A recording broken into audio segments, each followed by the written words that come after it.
It is 1 o'clock. Good afternoon. I'm Lucas Panzica. Urban Meyer is out as the head coach of the Jacksonville Jaguars after only 13 games where the Jags went 2-11. This comes after a story Wednesday where former kicker Josh Lambo alleged Meyer kicked him during a warm-up before a preseason game. Owner Shad Khan put out a statement earlier today saying, quote, "As I stated in October, regaining our trust and respect was essential. Regrettably, it did not happen." Offensive coordinator Darrell Bevell will be the interim for the remainder of the season. The Jags host Houston on Sunday. Urban Meyer's last coaching job in the NFL, a 20-0 loss to the Tennessee Titans in Nashville. Early National Signing Day is in the rearview. Tennessee securing 20 signees, finishing 14th in the country on the 247 Sports Composite. Texas A&M took the number 1 spot. Vanderbilt ended up 37th in the country, 13th in the SEC. Big AFC matchup for Thursday Night Football tonight. The 9-4 Chiefs at the 8-5 Chargers. Catch Westwood One coverage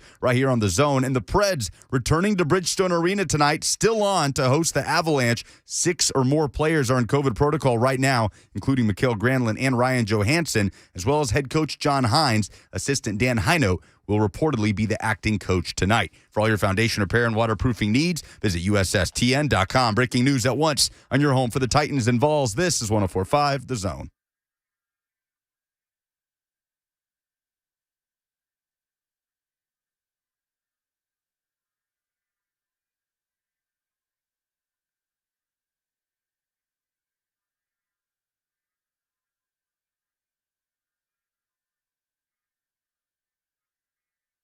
Out where all the buttons get punched and how to make everything. It sounds completely different in my head today. I'm having to turn everything down over here. It is a little bit different, but different for the better.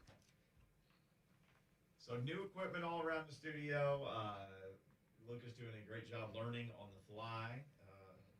Never doubt the talent of one Lucas Panzica. That's a talented dude. He can do anything in front of the mic or behind the mic. He does it every day. He's a talented dude. I mean, no doubt. Work uncles Blaine and Mickey are very proud of you, son. Thank you. I'm no Jonathan Schaefer. Well, I mean, he's got decades. Well, yeah, he's got years of experience. He literally has like an extra lifetime on me. Watch this. See, you're comparing yourself to the day and to him today. That's comparing like when I was a rookie to Ronnie Lott. Yeah. I'm going to lose that battle. Be like so when he was 21 or 25, right? You're better than him. Be like comparing Urban Meyer to Bill Belichick. Oh my! I don't know if that's a comparison. I'll tell you guys. Man. I work in the business of sometimes having to tell people bad news. And I can tell you, I was a person who wanted to be very calculated as to when bad news was released. But I've never seen anybody drop it at 1 a.m. Eastern time. Midnight our time. Hey, man, let's just go. That was genius. Now, a lot of us woke up to it. I went to bed. Usually I'm up at like midnight, 1 o'clock every night. I have trouble going to sleep. But I actually was able to fall asleep last night obviously before this happened. But they dropped it in the middle of the night. I mean, 5 o'clock Friday is like the traditional, let's just drop this out there now.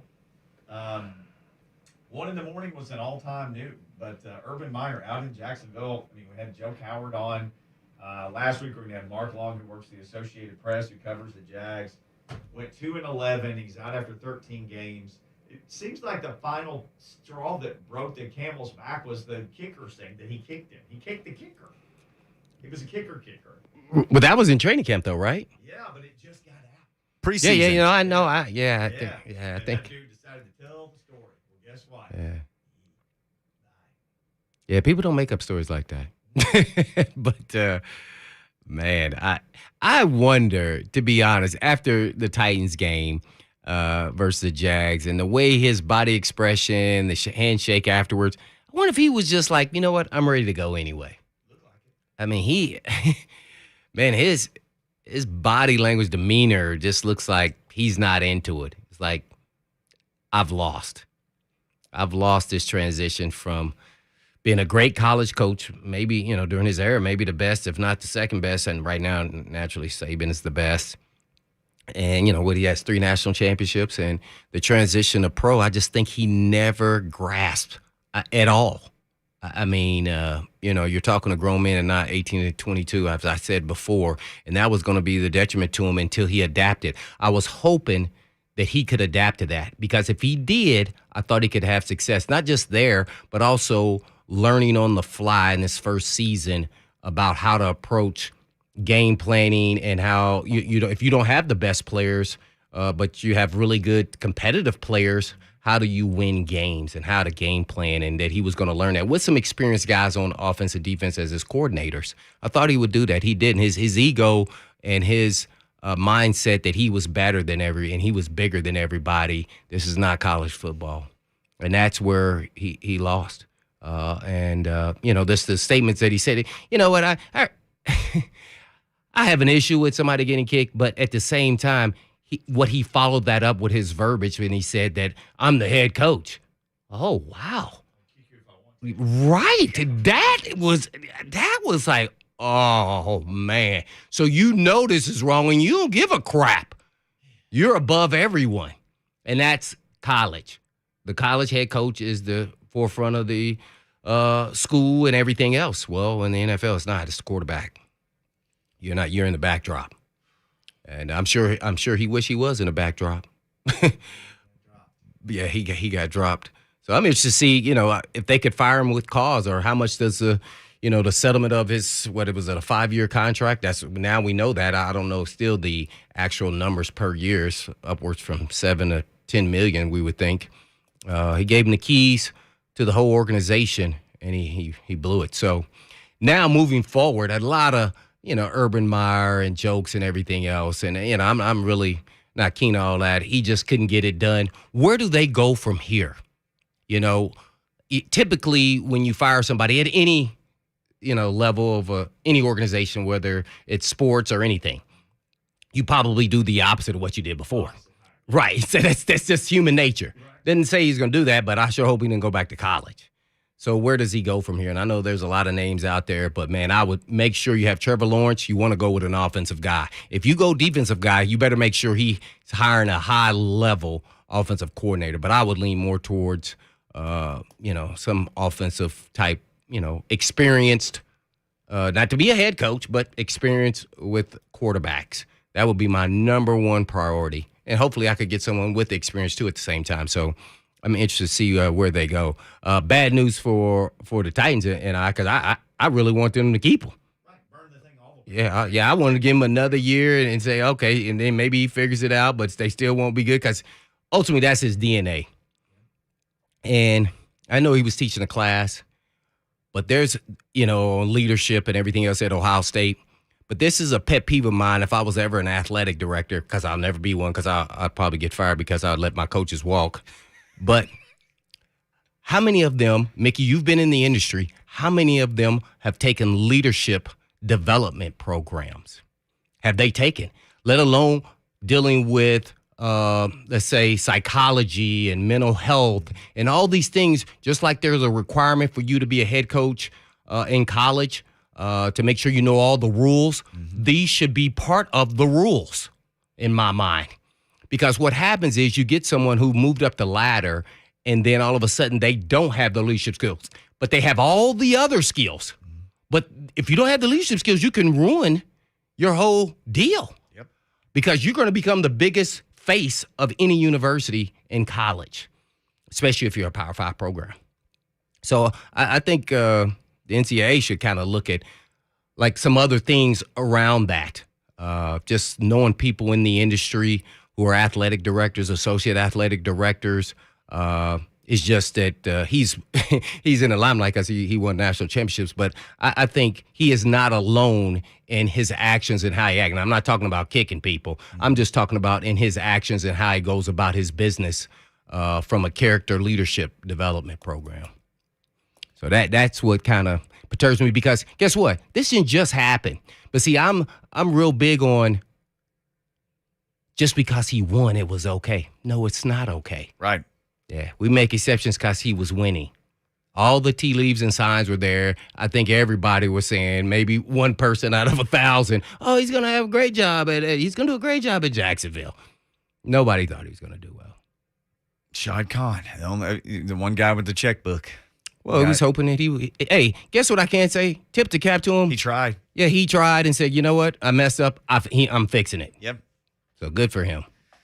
Lucas, I know we're set to have Buster Skrine check in from the Titans, right? Is that any minute, I guess? Why don't we do this? Let's go ahead and take our break now, our break a little bit early, a couple minutes early. Titans cornerback Buster Skrine is set to join us. Mark Long from the Associated Press in Jacksonville also in this hour. We'll take a quick break. Hopefully we'll have the Titans cornerback with us on the other side. It's Blaine and Mickey, 104.5 The Zone.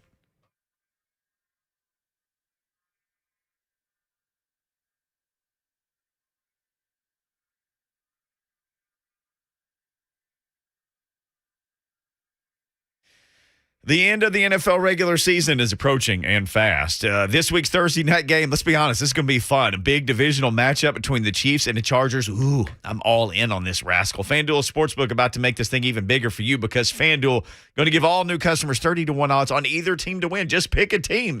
You can win $150 on just a $5 bet. I got to lean the Chiefs right now. I got to lean Chiefs, but whichever way you're leaning, lean that way. On FanDuel Sportsbook, they make betting simple, always hooking you up with great offers and odds boost and all sorts of things. And when you win, they pay you in as little as 2 hours. It's your time to see for yourself why FanDuel is America's #1 sportsbook. Right now, all customers can get $50 when you refer a friend, plus the friend can get $50. There's so many great reasons to try FanDuel. Just download the FanDuel Sportsbook app. Use the promo code Mickey, Mickey, when you sign up, and you'll be ready to join in the fun with FanDuel. You got to be 21 or older, present in Tennessee. New users only $10 first deposit required. Must wager in designated offer market. Max bonus is $150. Bonus for Tennessee users filled in site credit within 72 hours. Tennessee site credit expires 14 days after receipt. Restrictions apply. See full terms at sportsbook.fanduel.com. Gambling problem? Call the Tennessee Red Line at 1-800-889-9789.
Blaine and Mickey 104.5 The Zone. Lots of talk around this AFC South world that we live in about Urban Meyer getting cut loose by the Jaguars. Oddly enough, in the middle of the night. Mark Long joins us now, the Associated Press reporter. You can follow him at AP Mark Long. It's an easy Twitter handle to remember. Mark, I've seen 5 o'clock Friday news dumps, but I've never seen 1 a.m. Eastern time news dumps. That's a new one on me. What about you?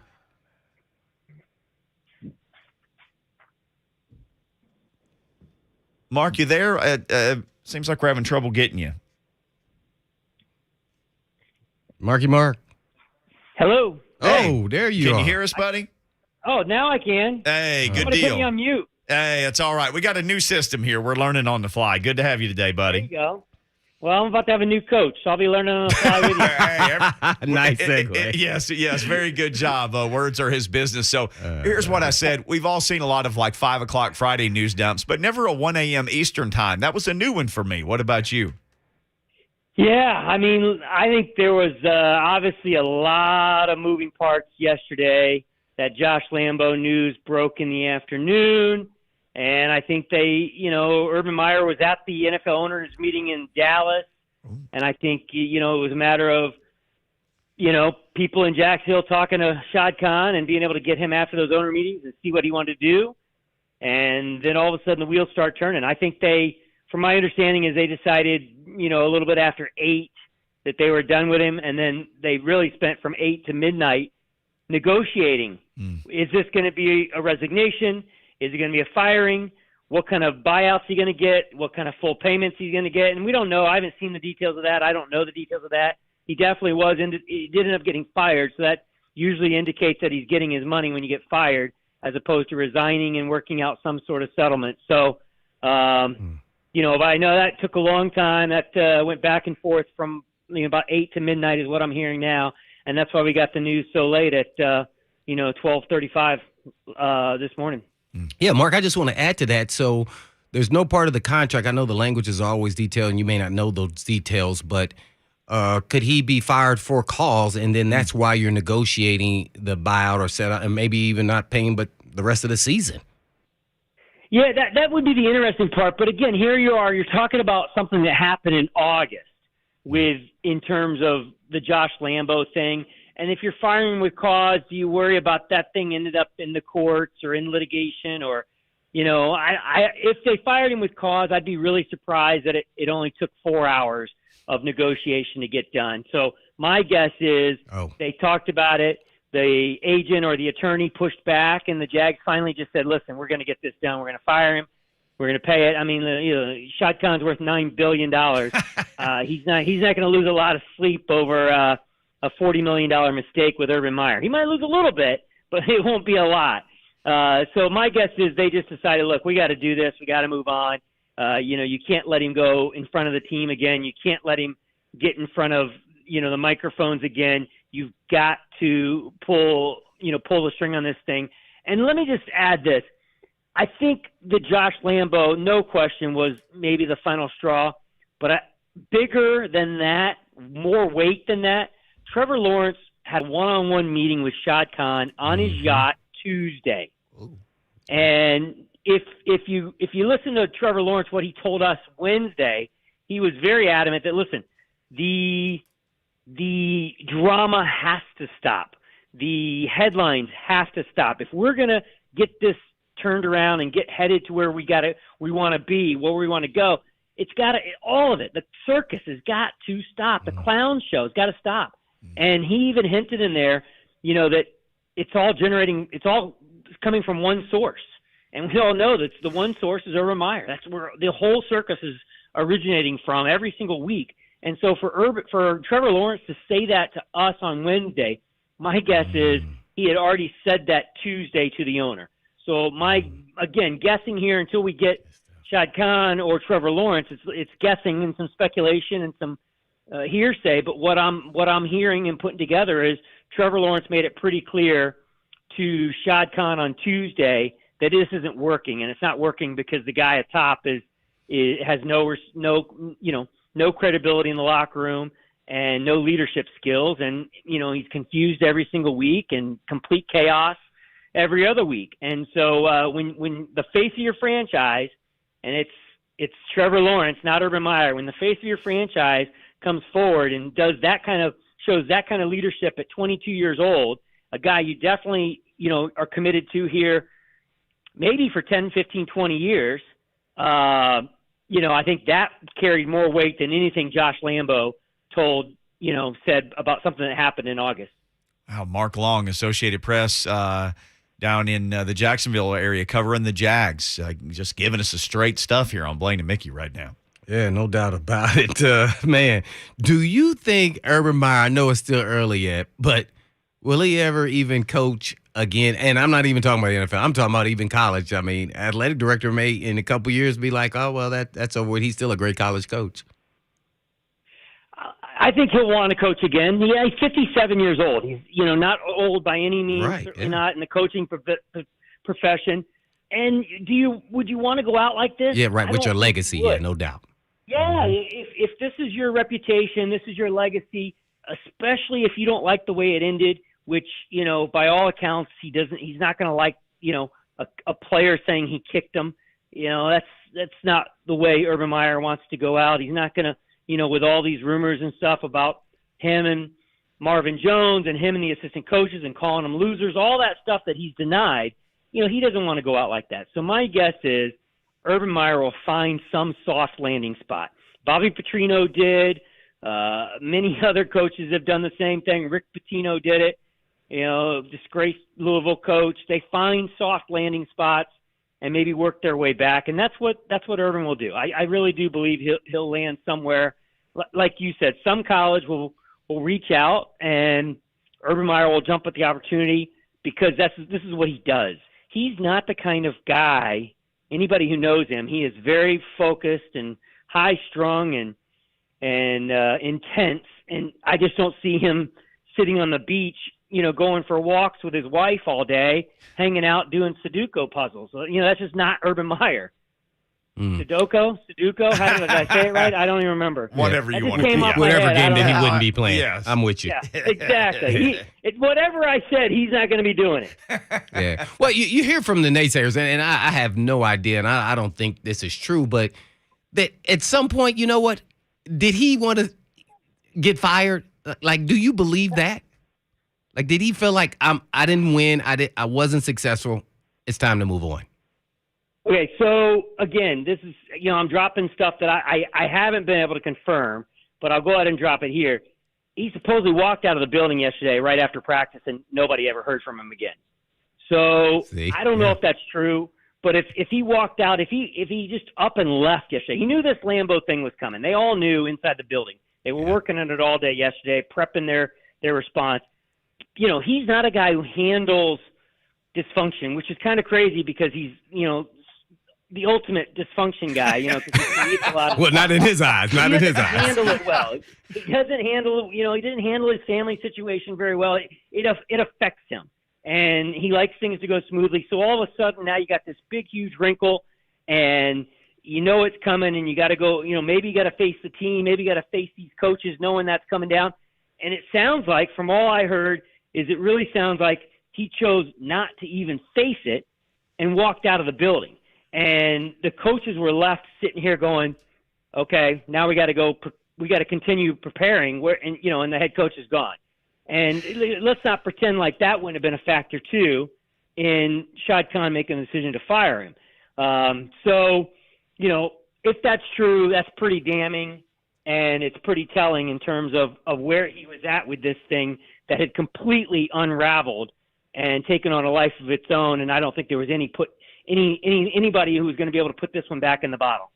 Wrong with AP Mark Long giving us the business on Urban Meyer, dropping bombs everywhere, just like Urban Meyer did. Yeah. So, Mark, I was on with Joe Cowart and Ryan and Leon and those guys the other day, and we were talking. Guys. Oh, great guys. And they were asking me, what do people in Nashville think about this? And I said, well, the old saying, 90% of the people, when it comes to your problems, 90% don't care and 10% are glad you got them. The Titans fans were certainly glad that the Jags had problems. But after I hung up with them, we talked about Shad Khan, and I came up with this. I had this discussion with my kids, both of them. if you've got something going on and there's always a problem and the only common denominator is you, then you're the problem. It is Shad Khan, because Shad Khan he's a kind guy. The checkbook's always open, but he's obviously got a problem with decision making and hiring people. Does he need to find some help? Does the Tony, and that his son, does somebody else need to help make decisions with him?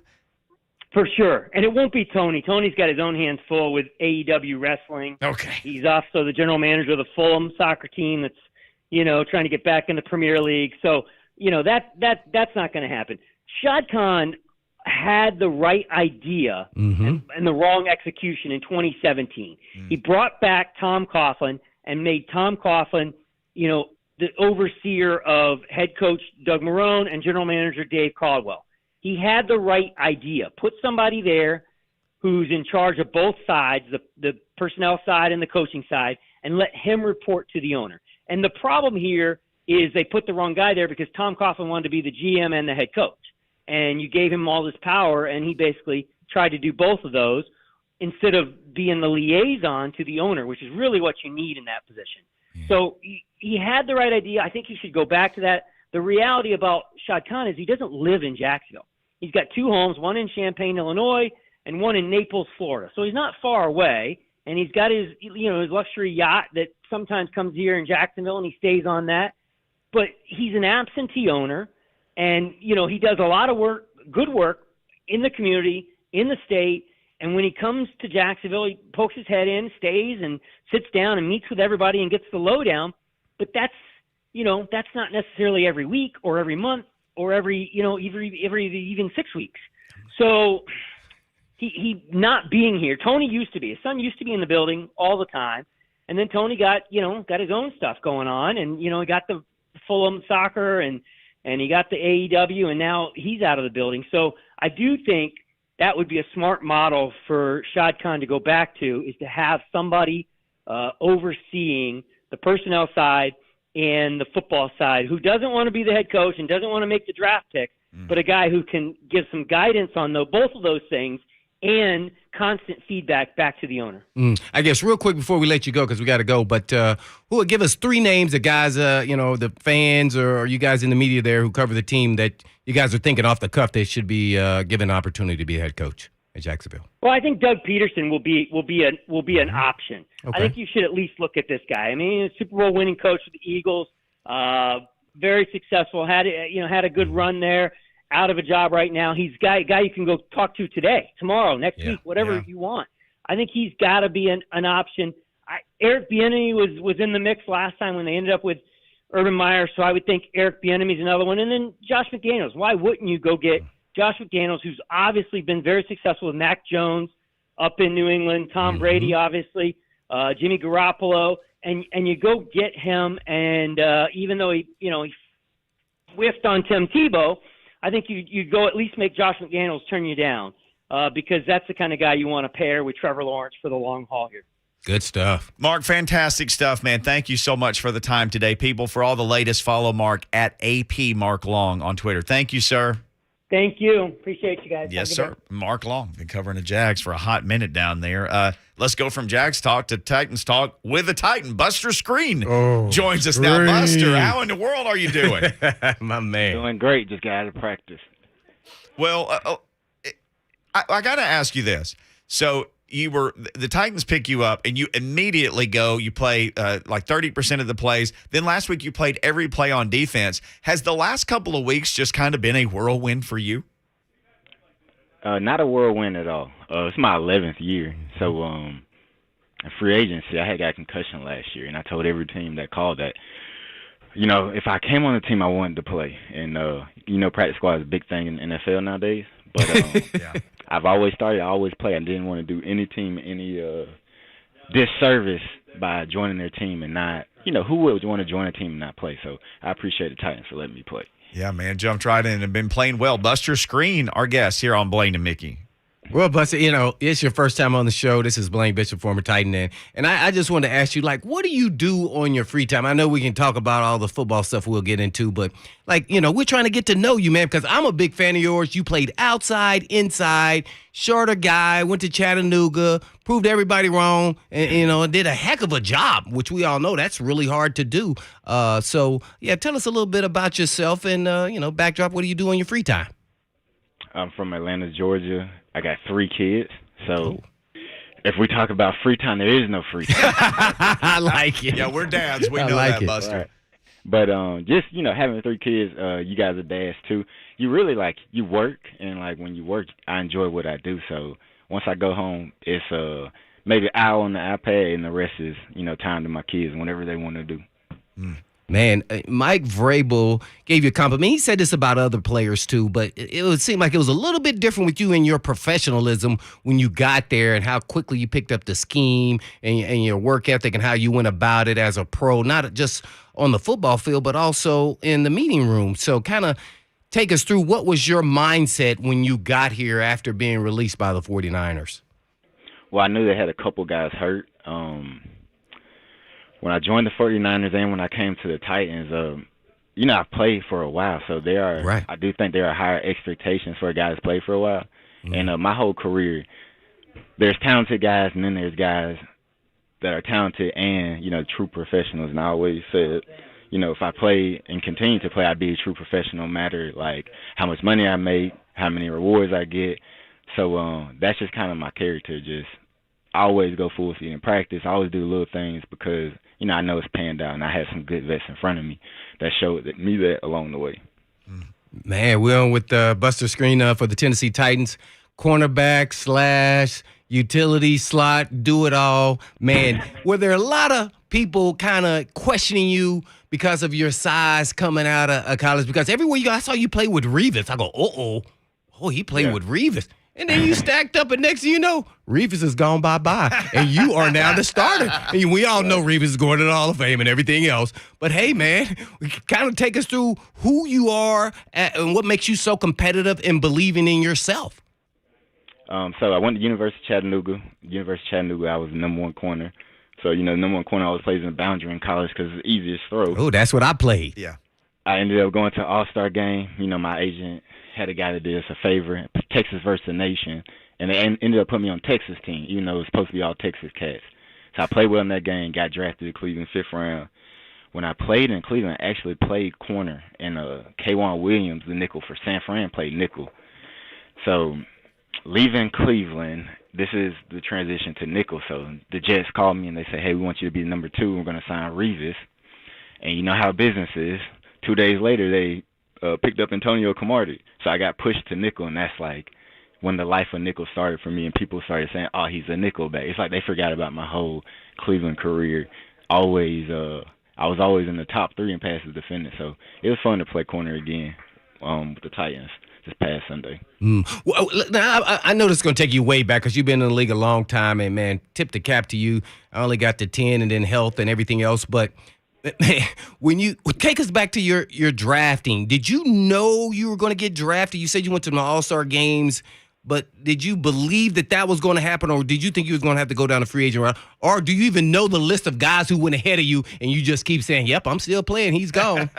I kind of, the list ahead of me, I did keep up with it for a while, but then, you know how it is. Now I'm lining up with people that are 10 years younger than me. But in Chattanooga, after the All-Star game, after the Combine, I started working out with a lot of teams. So I knew I had a chance of getting drafted. I didn't know, when exactly I was going to get drafted. But when I got my name called in the 5th round, I mean, more than happy. And just to see my mom smile and all that other good stuff, felt good. Well, cool. We're on with Buster Skrine of the Tennessee Titans. Man, take us through that pick against the Jags. You read that like a book. You knew exactly what was coming. Mm-hmm. So I knew 3rd and long, 2nd and long, they like to run dig routes. We call it Razor here in Tennessee. And at that moment of the game, you can look a guy in the eyes. You can just tell when he's rattled. So I knew Trevor was going to throw the dig no matter what. I seen who they had at number 1. And that was a route. I mean, he was getting sacked all game, people picking balls off. So at that moment, I just know he wanted to get the ball in his hands, and he threw the ball. Good thing he didn't throw anything else. See, yeah. So you saying you went outside the scheme to make that play? Or was that part of that scheme that you have the dig route? All right, kind of take it. It was definitely in the scheme. It was in the scheme, like, second and longer, third and longer, you should think there's going to be something behind the hook dropper. And at that moment, number 2 went outside, so I knew the dig was coming. Man, I want to add to that real quick, though, because this is what I love about why guys play so long. How much of your football acumen really has helped you along the way and helped you beat other players out, whether it was first string, second string, or third string, whatever it may be. And that's why a lot of players lose out. I would say the guys, as you know, the guys that are like football junkies in the playbook, those are the guys that, stay in the league for a long time because you can start slowing down. Do I think I'm slowing down? No, not at all. But the dudes, when they start slowing down, I would say, I'm not saying this guy's slowing down, but like Malcolm Jenkins is, still making $8 million. I think Malcolm Jenkins is like 33 or 34. But he's such a smart player. He can play every position on the field. I mean, there's value in that. And, the biggest thing on the back end is just trusting that your guys are going to be in the right spot. So I just, continue to study, continue to review like the little things that you might forget, and it's all panned up. Buster, you sound like a guy named Blaine Bishop, who I sit with every love day. This dude, man. You should see his face right now. You are. It's like you're preaching to him. This is fantastic, Buster. Oh, man. Right. Hey, I got to ask you, how does my next door neighbor growing up, they called him Buster. It was not his name. So you're Daryl Frank Skrine. How did you get the name Buster? Oh, your real name is not Buster? So Daryl Frank Skrine Jr. Oh, yes, sir. I'm from the South, and when you're in the South, you just get nicknames. Like they call my dad Butch. They call me Daryl. They call his brother Pumpkin. So there's really, no real reason why I got my name Buster. My grandma just started calling me Buster, and it just, it stayed from elementary school all the way through the rest of my life. That's fantastic. Grandma nicknames, there's nothing like them. Buster Skrine, right. Our guest here on Blaine and Mickey. Yeah, that's pretty cool. I had a nickname, but it went away once I got to the pro, so I'm probably glad. But anyway, that was Woody. But only one more question, though, I guess, and I'm sure you've played against the Steelers, but let's talk a little bit about what you see in, Big Ben and how he looks today compared to maybe some of the other time. He's still really good, and it could be his last hurrah and everything else, but we all know those Hall of Fame players can pull some stuff out of their back pocket and show a performance like we've never seen before. So kind of take us through what you see with their team this year. All right, so this year Big Ben's getting the ball out of his hands quick. He has the quickest release in the NFL, I think, time-wise right now. But when I used to play for the Browns, those 4 years, they would say, hey, man, be, ready for him to extend the play because guys will hit him in the back, hit him in the leg. They just bounce right off of him. So I say the biggest difference is, for the D-line, get your hands up, because they like throwing RPOs and things like that. Mm-hmm. And the plays when they do have to play action or, extend the play, go for the ball. I mean, he's still a big target and still a guy's hard to bring down. So they always told us, going after Big Ben, go for the ball because, he has to protect the ball. There you go. Buster Skrine. And what's his first name? Daryl Jr. I want to meet Uncle Pumpkin. Is the guy that I want to meet, Buster. Anybody named Pumpkin's got to be a good dude. Oh, man. Probably good with the grill, too. Guy named Pumpkin. Just show up and be the life of the party. Man, some meat on that grill, right? Hey, Buster, we know you're busy prepping for the Steelers. Appreciate Listen, you, man, bro. thank you so much. It was great getting to know you a little bit better. And anytime you want to jump on the radio and talk about anything you want to talk about, come on down here with us. Appreciate you, man. Good luck, man. Yes, sir. Yeah. UTC's own Buster Skrine. Dang, that was... Ooh, man, I love the when I'm look on talking your to face. He's talking about prepping and watching film. I was watching you. Look like I get proud so father excited over about there. that. Yeah, I do because I like playing with smart players. That dude is smart. Yeah, I can't be playing with no ding dongs. Hey, how about I know the practice squad's a big thing right now, but I don't want to be on one. If I go somewhere, I'm going to play. Hey, he was straight up at ours. Yeah, but gotta appreciate it. I'm just going to wait for the right opportunity. That's a lot of confidence because I think if I was still playing right now, I'd probably say, yeah, I want to practice squad. But in my mind, I say, oh, okay, sure. But in my mind, I'm like, oh, I'm not going to be there very long. Right. He told him. Yeah, no, I can't do ain't that. doing the P Squad. Wow. All right, we'll come back. Wrap up this P Squad. this hour next. I'm Blaine and Mickey. Okay.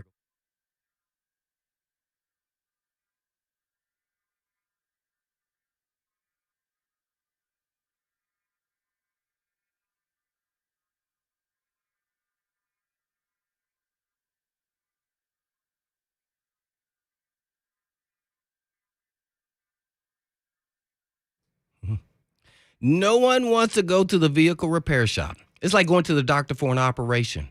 The typical first reaction is, how do I know that I really need what they say I need?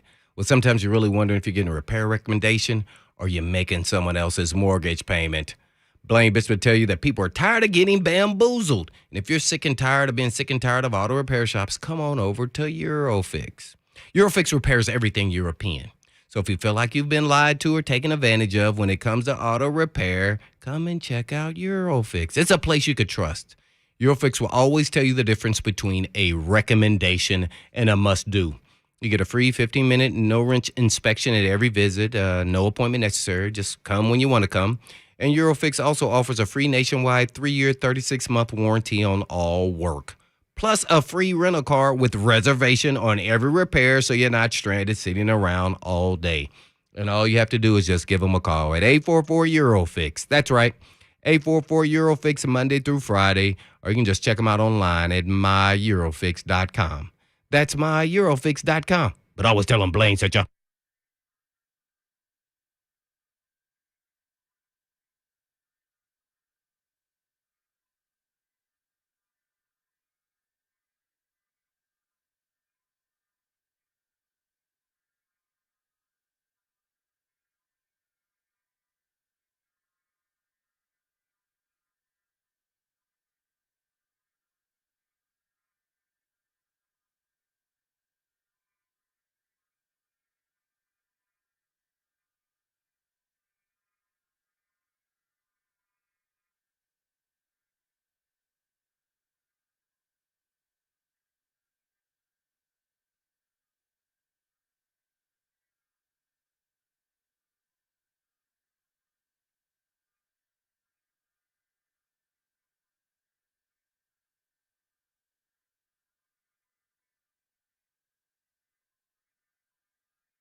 Lawrence to throw it.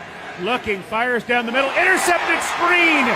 Buster Skrine to the 30, to the 25, to the 20. Buster Skrine is taken down at the 15. 4th interception for the Titans. And it's Chattanooga's own. Buster Skrine just joined us. You will definitely, if you're just getting in a car, you're just getting a chance to listen to the show. We had Mark Long of the Associated Press and Buster Skrine in the last segment. So we got all kinds of insights. Urban Meyer just walked out of the facility. Man, Mark Long dropped that. I was like, whoa. Back. Oh, man. He was upset about something. Yeah, he was. Probably when he found out that kicker news was about to get out. Yep. Because everybody knew over there. Yacht meetings with the quarterback and Shad Khan. The quarterback went to the yacht to meet with Shad Khan. Wow. What a dumpster fire. Then we have Buster Skrine on, who's like the most put together guy. And that was his interception against the Jags on Sunday that helped seal the shutout, that helped seal Urban Meyer's doom over there. But with his inside out. And he said, like, people forget I can play outside. They just got locked in at, I'm the 5'9", 5'10" guy in the slot, and that's where they put me. But I can play outside too. Man, what a valuable player that is when you got a guy on the roster, whether he's starting or nickel or outside or even in a backup role. Man, that guy is very knowledgeable of the game. 154 career games, Blaine, that guy's played. 154 career games. Out of Chattanooga. Which Tennessee Jags. Which UTC. Honestly tells you a whole lot about how durable he is to have played that many games in that many years. It tells you he's literally playing 15 games a year over that time. Solid. Solid. 5th round pick. Yeah, 5th round pick out of Chattanooga. He was saying all the stuff. What's funny is I've sat with you now for years on a radio show and for even more times on a Titans pregame show, and all the things that you talk about watching film and preparing and all the – it's exactly the stuff that he talked about. Yeah. And you've liked him since he got here. You have to like him even more now that you've talked to him. Yeah, because I don't get that stuff. little insight. All I'm talking about is his ability. But then when you get to know the characteristics of what makes him, the player that he is, then that resonates with me. And that's why I was asking those questions about, playing so long and everything else. Got to be a pretty sharp cookie, at least on the football field, and studying and taking care of your body and all those things to play this long and then have somewhat, success. I mean, man. And then for him just to say that I'm not going to be on the practice, on the P squad, I'm coming, I'm playing. They just let me know. Wow. Yeah. Ooh, that's some confidence, and he says it a matter of factly. It's not, arrogance by any means. You could tell. So that resonates with me and a lot of the, I'm sure, veteran guys who will be in this league and have staying power. So, yeah, I really like that. 4 years in Cleveland, 4 years with the Jets, 2 years in Chicago. Then he started this year with the 49ers, he played in one game there, one game with the 49ers. And he said he had a concussion or something, so I think that might have been the issue. But, you can't measure a lot of, these things that he has that's making him, as good as he is, which is hard, study habits, acumen of the game, little nuances, until you have a conversation with him. And see, that's those things that put you over the top. So that was pretty unique just to hear that. It's funny. You've mentioned this a lot. It's something we've talked about just because they've had to do it. Just John Robinson and identifying guys on the street and bringing them in. Did. I mean, that's why when everybody's talking about guys on the street, I go, wait. They can play. They can play. They just right to place, right time. Doesn't mean they can be the starter, right. Even if they were put in that position because of injuries or COVID or whatever it may have been. But these guys can play. There's a lot of good players out there, as we're finding out, especially if you do your due diligence like John Robinson has done to find him. To me, he's a guy that I would want back after this season, at least one more season, even if it's in a reduced role, because he can help my young players. I got 2 young corners, 3 really, with Farley, Molden, and then, and who's the other one? Oh, Fulton. Yeah. Mm-hmm. And Fulton. So you keep talking about Farley, and I'm like, because Farley. the first round draft team. pick. Yeah. So when he comes back, and the reason why I say that is because he can give him the cheat codes. Yep. And so I'm talking like this because that's how these kids learn. They play all these video games. I'm gonna give you the cheat code. I'm gonna give you the cheat code on how to have success. And his success may be a little bit different because he has a little more tools if he's healthy, with his length and size. So can he do some of the same things? Maybe. But there's certain things, Skrine's just always going to be better just because of the way he's built, Farley won't ever be probably playing the slot. No, not that big rascal. Nah. Jedi from Bowling Green is checking in. When you call, we like to hear from you guys. Mark Spain Real Estate Hotline. Jedi, what you got, man, before we end up this first hour? How are you doing, guys? Hey, a good segment with Blaine's little brother there. I felt like, Blaine especially Jr., when he yeah. said boundary corner, and that's what I was. And Yep. yeah, I wasn't as fast as talented him, that's for sure. I know you guys are aware that Western's playing Appalachian State in the bowl game, but you may not be aware of what Appalachian State and the community of Boone, North Carolina have been doing. They've been reaching out, raising money, and sending all kinds of goods and services to Bowling Green. So I wanted to make Western grads aware of that, and I want to make App State grads aware of it. I think it's a great thing for college football. Going in and out? Jedi, that's awesome, man. Oh, mine was going in and out. What was he saying? App State is playing Western in the bowl game, and they're sending all kinds of relief effort to Bowling Green, the fans of App State. Oh, awesome. Mickey, they've raised almost $20,000 so far. Oh, my gosh. Yeah, really something. Well, that just shows you the good that's in college football. Jedi, thank you for telling us that story, man. Appreciate it. Yeah, I was going to ask him if he could tweet out, if he has a Twitter handle, and tweet it out just so people could see if they want to go and help out as well. Yeah, Jedi, if you'll do that, if you're on social media, Jedi, on Twitter, tweet us, tag at Blaine and Mickey. We'll tweet it out from our account and make sure that we get it out from there. We'll retweet it, and Blaine and I can hit it as well. If not, Lucas will put you on hold, and then he will get the information for you, and then we will if you All want right, us to. he's He's gone. gone? But yeah, Okay. but you can call back to Lucas and tell him absolutely. If there's a link or anything, we'll let people know. But it's a lot of good that happens around sports. That's just another on the slide thing that those App State fans are doing. App State is a fantastic college football story. They Oh, yeah, they weren't got a in great Division program. One until a few years ago. Going to bowl games, competing at the highest level. Got their coach the Missouri job. I mean, App State's getting it. The guy before that one got the Louisville job. They getting it done at App State. All right, we got to get it done. Hour number 1 in the books. Hour number 2 coming up. Doug Mathews with all the latest. Tennessee's got their signing, their class signed for the early signing period, and bowl game prep and lots more going on. We'll get to all that coming up.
It is 2:01. Good afternoon. I'm Lucas Panzica. Urban Meyer fired as the head coach of the Jacksonville Jaguars around midnight last night after only 13 games where he went 2-11. This comes after a story on Wednesday where former Jags kicker Josh Lambo alleged Meyer kicked him during a warm-up before a preseason game. Meyer's last game as a head coach in the NFL, a 20-0 loss at the Tennessee Titans. Offensive coordinator Darrell Bevell will be the interim for the rest of the season. The Jags take on the Texans on Sunday. Early National Signing Day now in the rearview as Tennessee secured a top 15 class, 20 signees, finishing 14th in the country in the 24/7 Sports Composite. Texas A&M taking the top spot. Big AFC matchup for Thursday Night Football tonight. The 9-4 Kansas City Chiefs at the 8-5 LA Chargers. Running back Austin Eckler listed as questionable, but reportedly will play tonight for LA. Kickoff is at 7:20. Catch the Westwood One coverage right here on The Zone. Preds return to action in Bridgestone Arena tonight.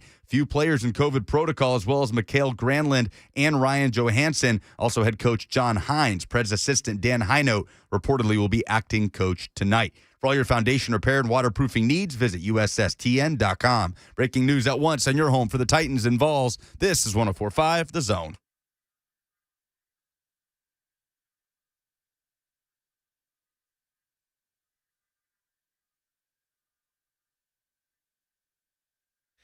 Blaine and Mickey, 104.5 The Zone. We're about 20 minutes away from Doug Mathews. The coach is going to join us. He is in the building. Nobody ever comes to see us. In the building. We get more Zooms and phone calls, but the coach, he's brave enough to come sit in the same room with us. I'm excited about that. Yeah. Well, he's sitting closest to you, so.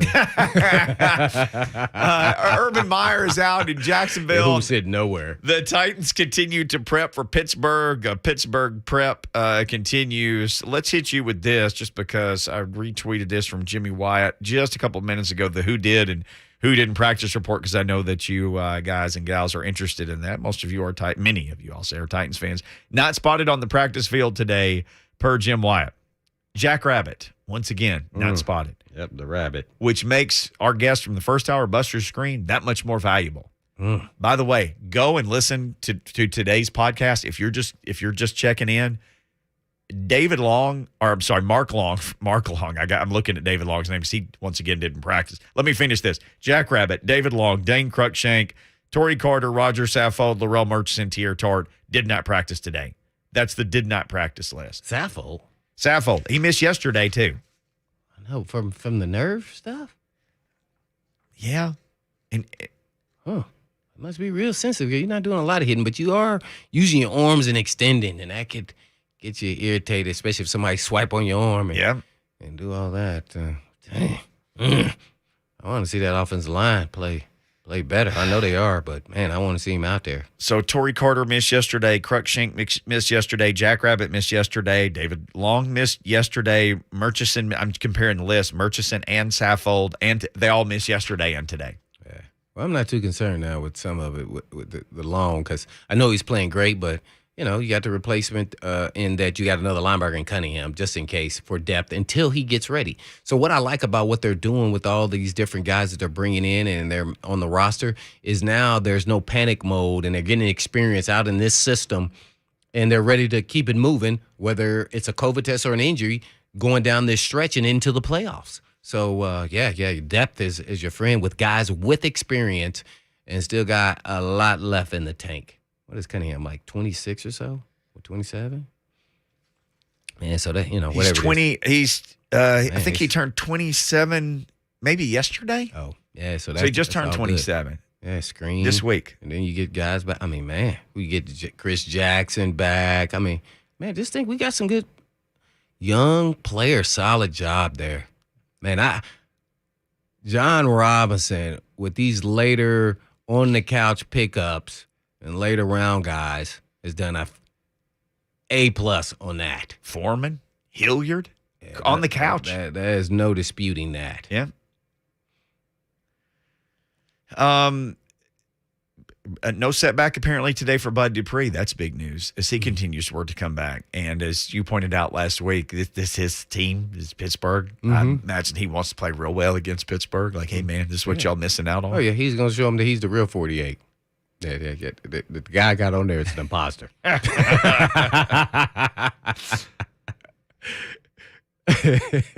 Just saying. I'm sure he will. I mean, he's had this game. I'm sure he's had this game circled.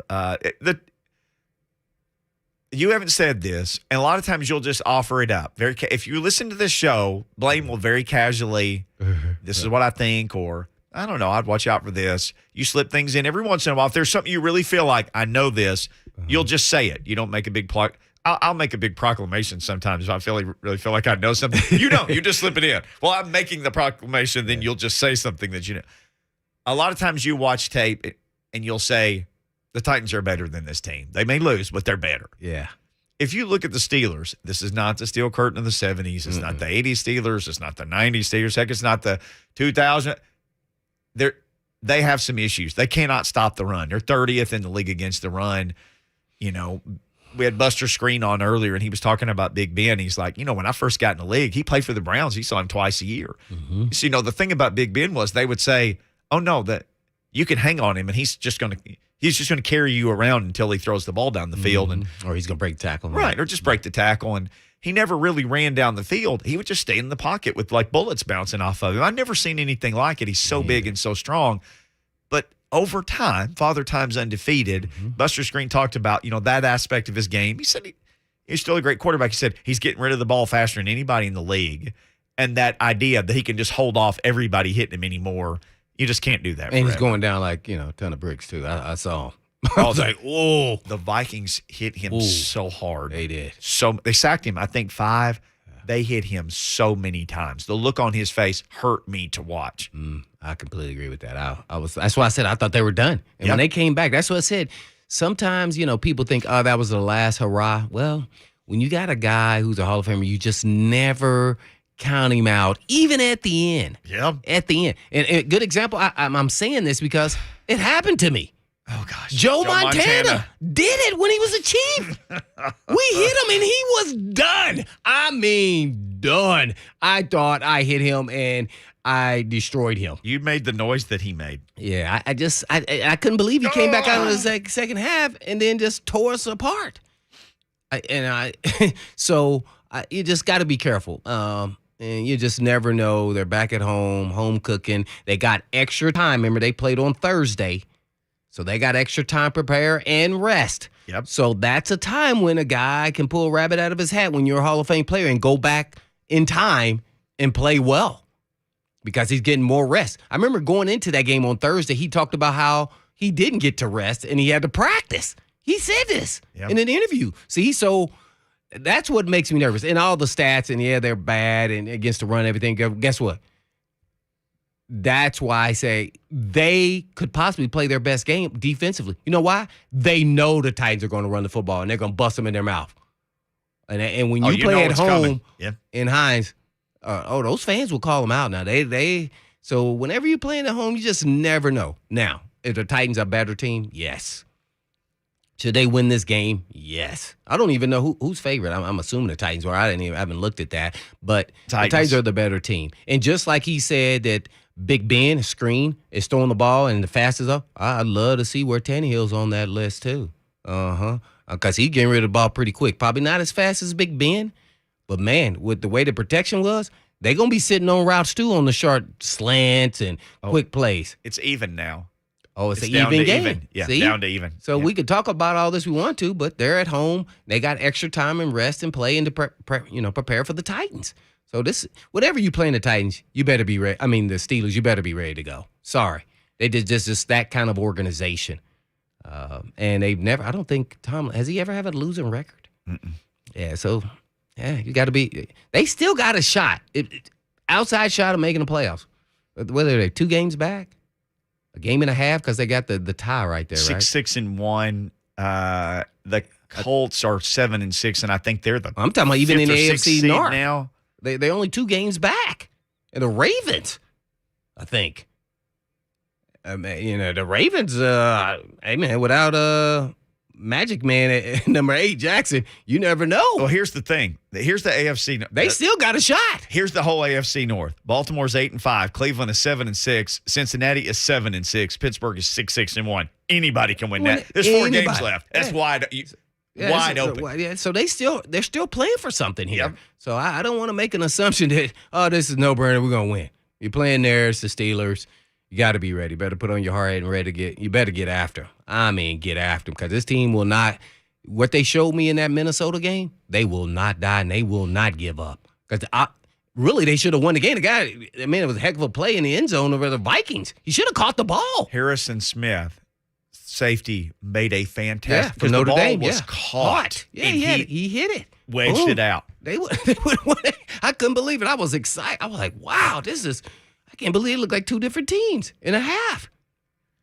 The thing that scares me the most about Pittsburgh, obviously, Now Cook did run all through him though. I mean, he ran all, Dalvin Cook, man. they ran for 242 yards against them. Ooh my!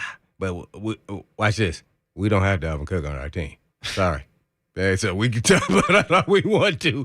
Yeah, Dalvin Cook. He's one of the top 5 running backs in the NFL. Period. So we don't have that guy. We got some good, solid players playing the position now. So, where Cook is taking it to the house or the King is taking it to the house, they are not taking it to the house. So we shall see how much they continue to plod along and get, 15, 20, and maybe they can take one to the house.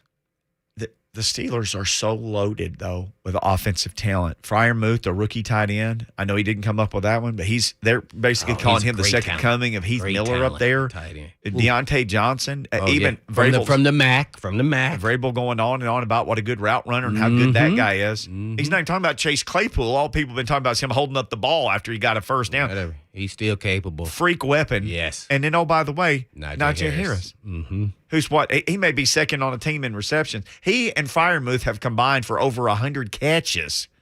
Yeah, so between the two of them, rookies. I tell you where Roethlisberger's going most of the time. Yes. 18, 88, and 22. Check him down. Yeah. There you go. Yeah. So let alone they got the kid from Oklahoma State. Washington was a top, pick. He was second, third round guy. People forget about him. So they have some weapons. And by the way, they got another guy in the secondary there called Fitzpatrick, right? Yeah, he's pretty good. He's pretty good safety. They still have a lot of talent. Hayden. Still Pittsburgh. Mm-hmm. Hayden's been hurt, right? Right. Mm-hmm. And they haven't won when he hasn't played. Got the UT guy out there, Sutton. Yeah, I remember we wanted Sutton, and they paid him and let the other guy, the short guy, go. They let the other guy go who Sutton was kind of backing up. Right. Oh, they like Sutton too. Yeah, Milton, who went to the Bengals. Yeah. We just picked Roethlisberger and went to the house the week before. Bye. See y'all. Mm-hmm. I got you. Well. We got Coach Mathews coming up next. Doug Mathews next. Let's talk some UT. Let's talk some Vols on Blaine and Mickey. Doug it fresh.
Blaine and Mickey, 104.5 The Zone. We love this time. Man, we missed you last week. Coach Doug Mathews, our guest. We missed out on you, man. We were lonely last week without you. Thanks for coming back. It's good to see you again. Well, good to be here. Big national signing date yesterday, and Yeah. of course we got a lot of football coming up here, so it's a good time, really is. Let's talk about signing day. Let's just start there. The Vols wound up with a number 11 class on Rivals, 14 on 247. Always makes me laugh. They're rating the same people and they give them different scores. Either way, it's top 15, no matter how you slice it. Yeah, it's first off, kind of looking at it, it was talking to several of the recruiting coordinators around the conference and the country. A&M, Georgia, and Alabama just mopped up. One very The rich get richer, right? Yes, they do. well, and these aren't recruiting services. I'm talking about recruiting coordinators who know and go into this. One of them's comment was, after Alabama, A&M, and Georgia signed, said there wasn't much to go around. And the reason for it is, quite frankly, that three schools, and we're talking about the southern area primarily, but nationwide also, three schools that normally have really good years, Clemson, LSU, and Florida, all were below 25. Yep. Now, Coaching I will changes say- there. Yeah, I will say this, though. Of course, we know two of them have brand new coaches. Right, and then the OC and DC left for Clemson. Had coaching changes. But the plus thing for any of those fan bases are this. Clemson and LSU only signed 13, so that plays into it. So they've got a good number to go, and Florida only signed 10.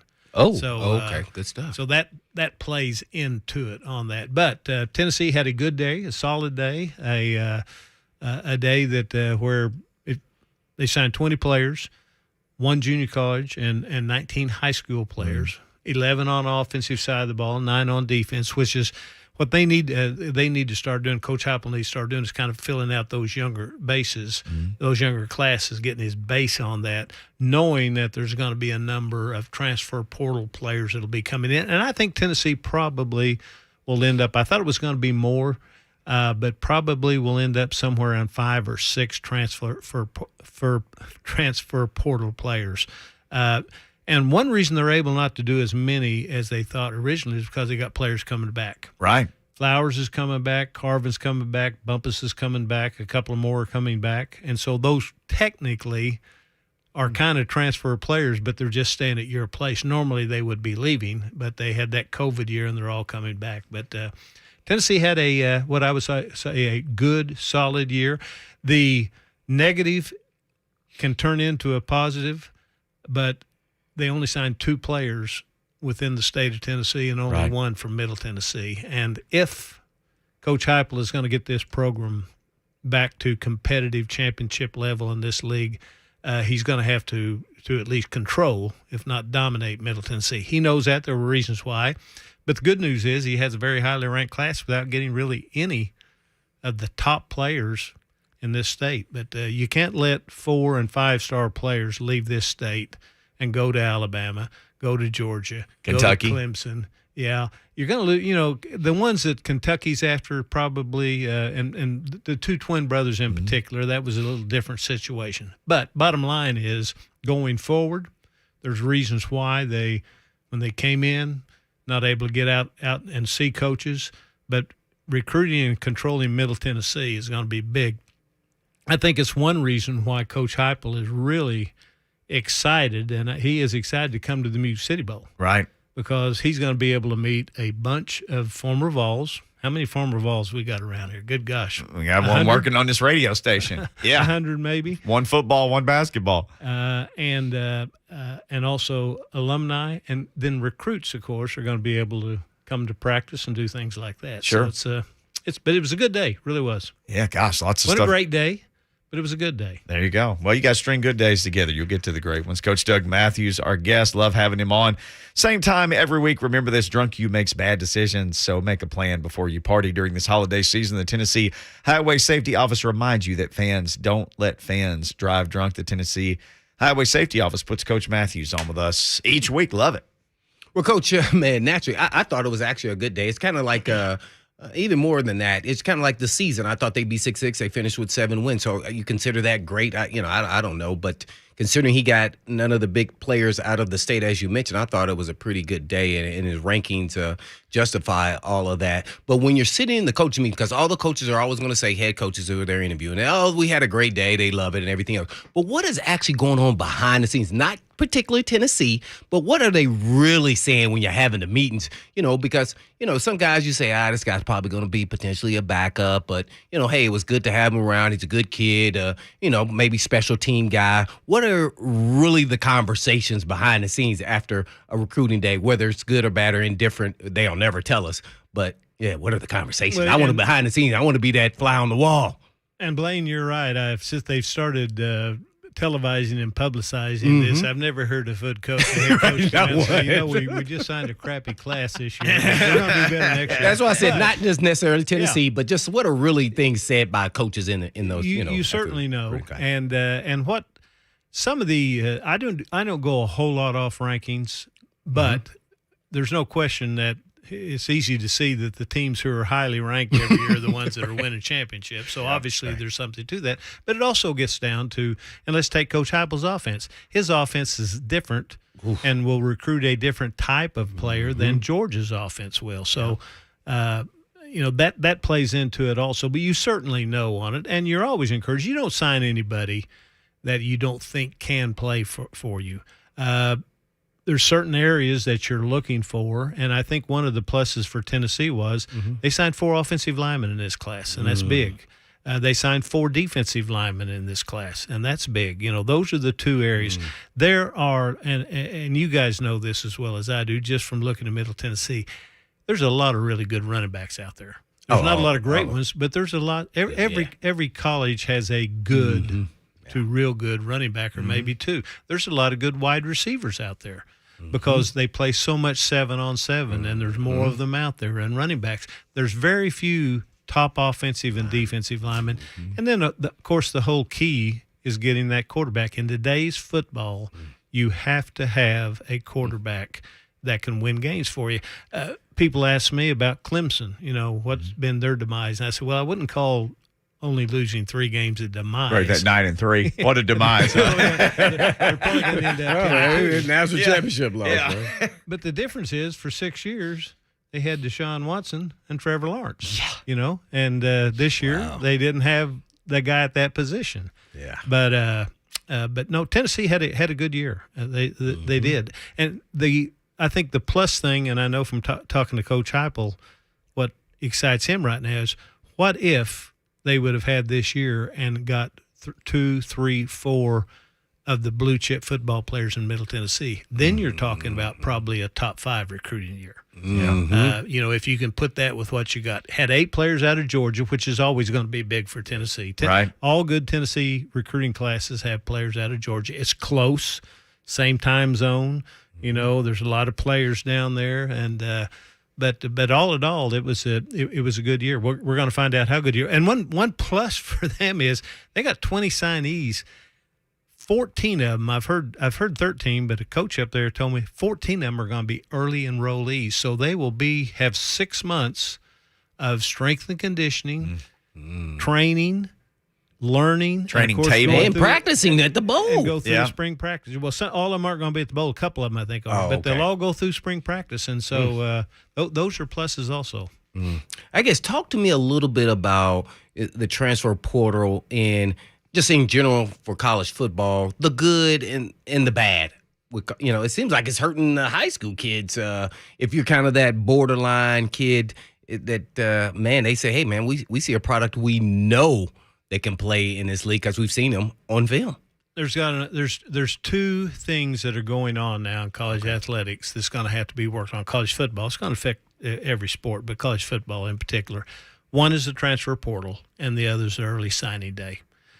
The problem with the transfer portal, problem is not the right word, but nobody really knows where the boundaries are on it. It's something that's new. Universities supposedly are not supposed to be involved. They most certainly are. It was not supposed to be used for a recruiting tool. It most certainly is. Right. But because of the Supreme Court ruling, because Congress involved in this, the NCAA really can't get their hands on this much. So what's going to happen on this is they're going to have to go through maybe a year or 2 years. They'll get together and talk about it. But right now, it's pretty much do what you want to do, really. And all of this can be handled through some alumni, technically giving money through name, image, likeness, all of it perfectly legal to get players to come in. But the other part is the early signing date that's really caused a lot of problems. It was a good idea at the time because most people thought, I would have been one of them, said, if players know where they want to go, they've been recruited for 3 years, the good ones. If they know where they want to go, let's have an early signing day. Let them sign. Coaches liked it because then they didn't have to recruit them through December and Christmas and all of that. Sounded good. But where the problem came in was, okay, we're having this early signing date. Now what happens if you're going to fire a coach? Early. Got to fire him early. If you wait till the end of the year, you had 15 days to get a coach, get his staff together, and sign a class. So what do? We had 3 or 4 instances, major universities, Southern Cal, LSU, Florida, that fired their coach in the middle of the year. Well, that's not good, but it was the only way they could handle it then. And you look at these schools now, LSU, Florida, Notre Dame. Notre Dame had a pretty decent recruiting class, but they would have been higher. They all had that same problem. Oklahoma, Southern Cal isn't even listed. Now, they only had 6 signees. They will certainly get more, but – so that's what's going to be addressed. The early signing date for sure. I think what eventually will happen on that is that it will be moved. It'll still be an early date, but I think it'll probably be moved back to January. One other thing that a head coach told me, which makes sense if you think about it. He said, Doug, season's over, 1st of December, a little before that. Instead of being out on the road recruiting, which I have to be if I'm going to sign players December 15th, I need to be talking to the players, my own players here, to keep them, and also to talk to them about going pro and all those things. I can't do that when I'm out of the office. You have to be out of the office because you're not going to have a good recruiting class. So I think all those things are going to play into it. Still think it's a good idea. Still think they'll have an early signing date, but it'll probably be somewhere around, first week to second week in January, which will still be good. But they may not do that because some coaches like it. But it's the transfer portal is going to be it's going to be really good for the people that really jump ahead of it. It's going to be really bad for folks that don't. And quite honestly, Blaine, you came from a small school, not a Power 5 school. The Ball States, the MTSUs, there's no way it can help them because those are the programs that are going to get hit. Let's use Kevin Byard as an example. Does anybody in this day and age, he would have left and went to a big school? He certainly would have had the opportunity. Sure. I mean, he was a great player as a freshman. Now, he may not have. I'm just using him as an example. But most likely he would have had a lot of opportunities with name, image, likeness, and the transfer portal to move on. So I don't think it's going to hurt the big schools. I talked to the recruiting coordinator in Alabama today. They are probably going to take 1 or 2 transfers. They did this year. Worked out pretty well for him. Williams and Toe. He's pretty good. Worked out pretty well for him. But anyway, that's kind of where we are right now. Because it's a great time though, because you know what, the innovative, the forward thinking head coaches, that see something down the road. Hey, this is what's going to happen. We need to get ahead of everybody. Those are the ones that are going to be ahead down the road, and the ones that aren't, they're going to be complaining. Kind of like that old poker analogy. The winners say deal, and the losers say complain. They complain about the hand. Well said there. We're on with Coach Doug Mathews. I guess one more question for me, and you kind of talked about it a little bit, touched on it anyway, and that is, coaches can't talk to players, about going pro, and the signing day and everything is kind of crammed in there. What should be some of the, I know every individual is different, but what's some of the broad brush approach of what they should be considering about going pro or not going pro? Well, the good thing, and this started maybe 10, 15 years ago. now it's legal to get a grade from the NFL. Right. And if Blaine Bishop, you might have done it. If Blaine Bishop, No, I don't think so. I would have came out my junior year. I don't think my grade changed at all. Hey, you're a late round pick. It didn't change at all. but you can get a grade now, and that's what they do. They come in and they say, "Hey, here's your grade. Right. You're a third rounder." In my opinion, talking about coaching here, and coaches are up front on this. I mean, they don't put pressure on players to stay because part of the allure of coming to a school is, hey, we got 15 guys in the last 2 years that have been drafted. Right. So, but you say, we think, let's use Hendon. Well, you could put on pressure by saying, well, I need to know in 2 days. Well, and you do. That's pressure. Right. And you do. Yeah. You got to know. Let's take Hendon Hooker's a good example. Yeah. There's a guy that probably, I don't know what his grade was. I'm assuming it was probably third, fourth, fifth round. Mm-hmm. He's 24 years old. He's graduated. He's got a good family situation, mother and father. Would have an opportunity, and I'm just assuming that he sit down with Coach Heupel, and Coach Heupel said, "Hey, now you know our offense. You know what we're going to be next year. We have a good situation here." We walk through that, and he decided to stay on that. Joe Milton, by the way, decided to stay also, which is a little. What did he have a choice? I mean, he didn't even hardly play. I mean, he played, but he could have gone in the transfer portal. He's probably not going to play next year if Hooker doesn't get hurt. But no, that's how you do it, and you talk to him about it, and then if the family's involved, you have the family in. You try to involve everybody. It's just like when you're recruiting them. You try to get the family involved and all of that, but the grade is the big thing. The NFL is a big thing. If a young man's going to be first or second round, no reason for him to stay. Right. If he's going to be fourth or fifth, and maybe it's a little iffy there, you might want to think about it. And obviously, if you don't get a drafting grade, you probably need to come back. Well, we know that's a slippery slope because all it takes is one little nick. And boom, you're not. And then Joe Milton's in, and bam, you lost your starting job, just like you gained it.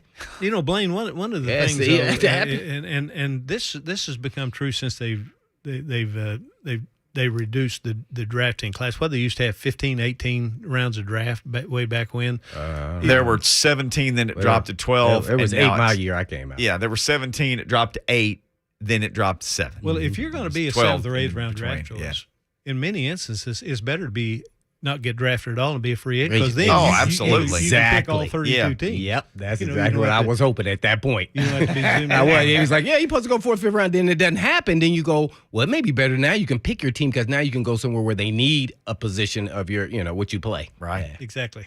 Do you know anything about Cade Mays or Cedric Tillman? I know both of their camps have been like, we'll know soon, but we don't know yet. I would say Cedric Tillman is about as close to 100% as you can get of coming back. Oh, Tillman, okay. I believe, will be back. I'll say this: the Tennessee coaches certainly believe he's coming back. I'm assuming. I didn't ask him, but I'm assuming he told them that.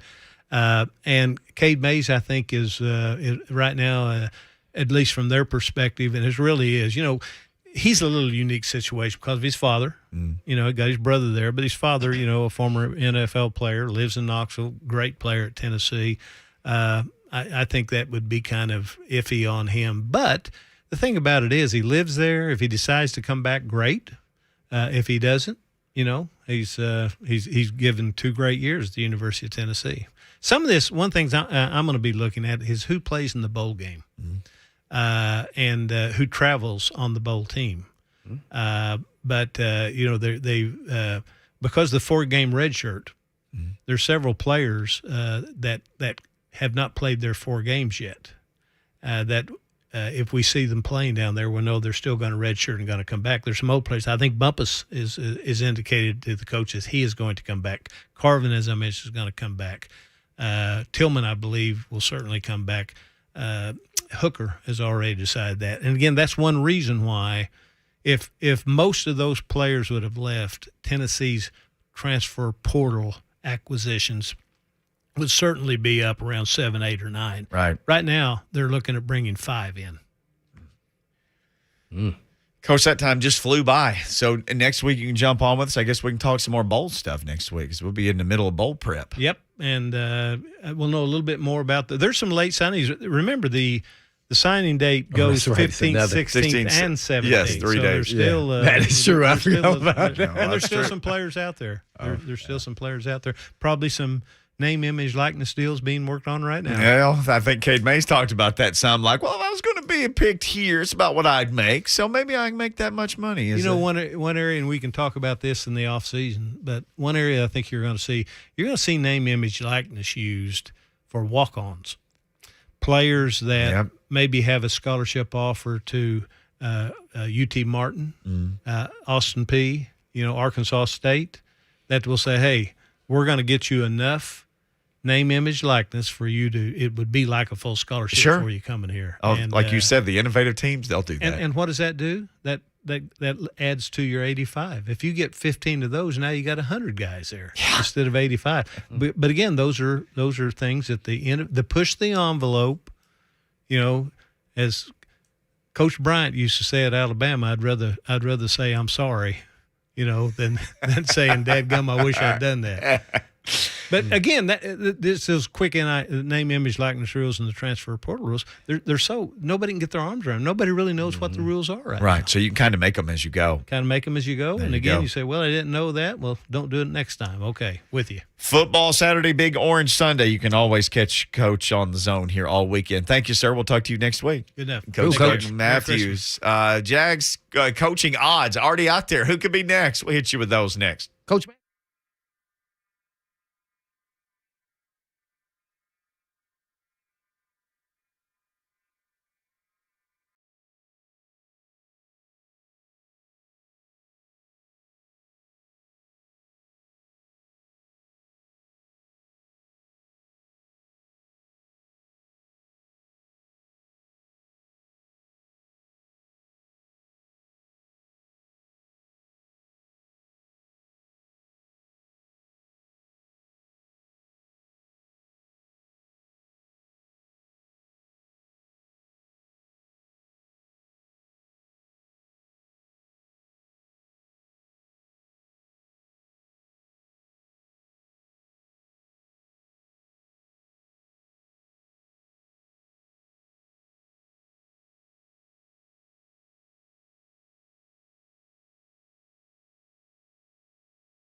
and of programming. I mean, there were a lot of people who said during the height of, what we now know as the height of dealing with COVID, who were like, why are they still playing games? Why are the league still playing it? Because there's money involved and TV shows involved. They just kept playing games. And we had, maybe it was Charles Robinson from Yahoo Sports, and in the middle, at the height of everything, the craze, he's like, guys, they're going to play all the games. They're going to play every one of them. I can guarantee you that. And they did, and they've continued to. So be interested to see. But the NFL enhancing some COVID protocols that if you are vaccinated, you can test out quicker. In Jacksonville, by the way, we probably don't pub our podcast enough. You can catch it on YouTube or anywhere its own TV is consumed by you. We had some fantastic guests today. Buster Skrine came on with us, this thing we just did with Coach Doug Mathews. Mark Long of the Associated Press joined us earlier today, and we'll get you to this Jaguars potential coaching list.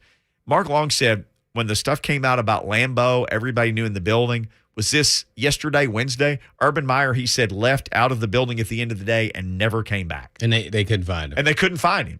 Like, hey, man, we got a game this week. What, Coach? He said enough is enough. He got to go.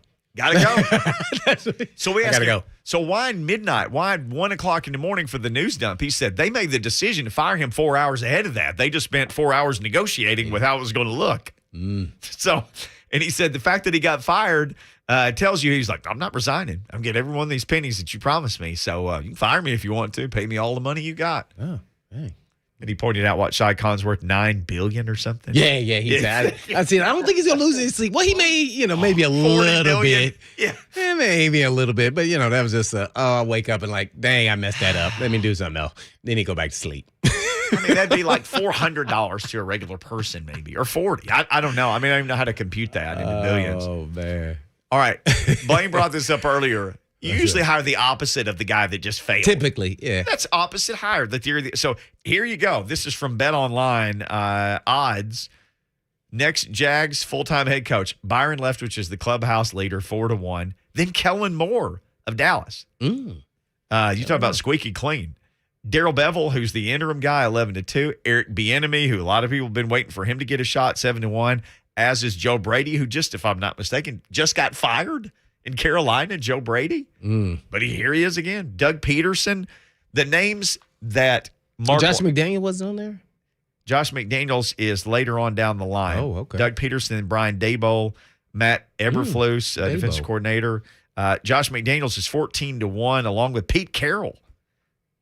Jim Caldwell, 16-1. Kyle Shanahan, 16-1. Marvin Lewis, 16-1. And Mike Tomlin at 25-1. Mike Tomlin. That ain't happening. Huh? That's a real thing that happened on Earth. That was put out today by Bet Online. Here are the names that Mark Long said to watch. Doug Peterson, Eric Bieniemy, Josh McDaniels. I don't know how Byron Leftwich isn't in the mix. I mean, he's one of the more popular Jags players of all time, has been getting good reps as an assistant and part of this Tom Brady thing. Yeah, I like all those names. McDaniels, Leftwich, even Caldwell. I got to go the NFL route, and you don't have to have a head coaching experience, but I want to develop my quarterback, Trevor Lawrence. So it's going to be an offensive guy. If not, I need to know immediately who is your OC if you're a defensive guy, defensive head coach. Time for us to get out of here on this rainy day. 3HL coming up next. Wishing everybody a happy Thursday, right? Yeah, it is Thursday. It is. Be safe out there, too, because it's a little wet around the whistle there going around that corner. It is. Mm-hmm. But in the meantime, in between time, Mickey, as always. You know it. Peace.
Good afternoon. I am Joe Hunk, and right now you have Tennessee Titans news going about as the Titans are getting ready to take on the Steelers. We are awaiting the very first injury report of the day. Now, when it comes to the Tennessee Vols, though, Tennessee Vols have just announced this will get you some season tickets sold.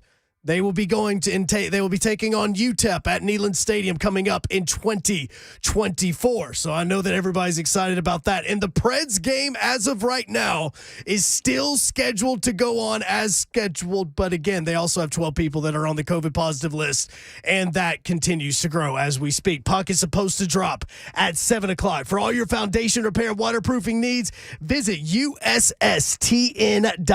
Breaking news at once on your home for the Vols, the flagship station for your Tennessee Titans, and home to 3HL. This is 104.5 The Zone.